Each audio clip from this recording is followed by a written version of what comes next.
자, 우리 수업하겠습니다. 이제 역사 얘기 들어갈 건데, 큰일 났습니다. 역사 얘기. 근데 역사를 포기할까 생각 중이긴 하는데, 일단 기출문제만 얘기를 좀 하실게요. 일단 이제 외국의 역사가 있고 한국의 역사가 있는데, 한국의 역사가 훨씬 시험 문제 많이 나옵니다. 근데 이제 외국의 역사도 가끔가다 좀 나와서, 일단 특징만 좀 얘기를 해드릴게요. 일단 외국의 역사는 고대기, 그 다음에 중세기, 그 다음에 근세기, 그 다음에 근대기, 그 다음에 현대기로 나누어요.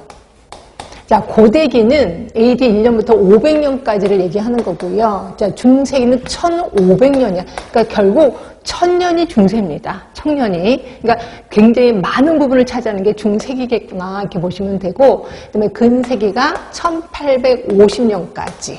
그리고 근대가 1900년까지예요. 굉장히 짧죠. 50년밖에 안 됩니다. 그래서 어떤 학자들은 두 개를 합해서 근세기라고 하자, 아니면 두 개를 합해서 근대기라고 하자라고 주장하는데, 저는 설명할 게 있어서 좀 나눠봤습니다.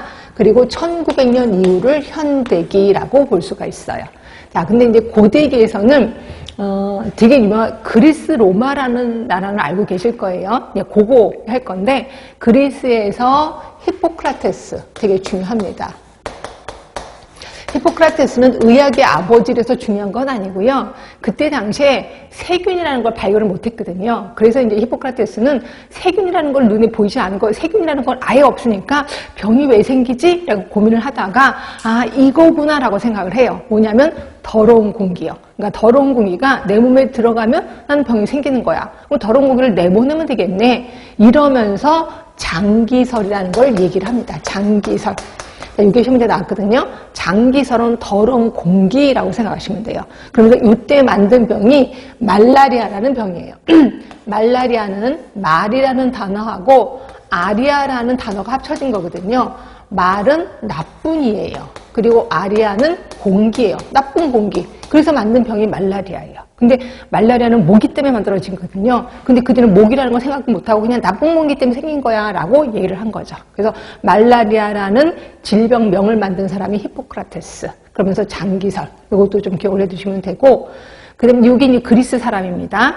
근데 이제 로마로 넘어가면서 요 히포크라테스의 사랑하는 제자가 있어요. 그 제자가 이름이 갈렌 또는 갈레뉴스라고 하는데, 갈렌이라는 사람 좀 기억을 해두시면 좋은데, 시험 문제는 히포크라테스만 시험 문제 나왔었거든요.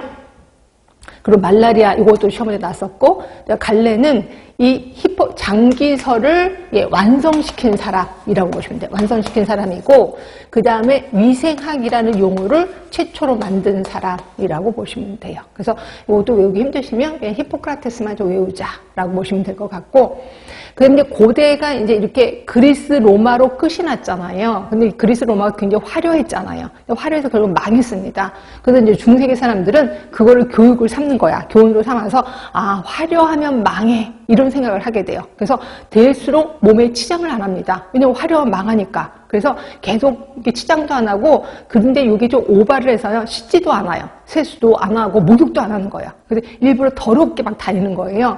그래야 나중에 다음 생에 가면 좀 잘 살게 된다라고 본다는 거죠.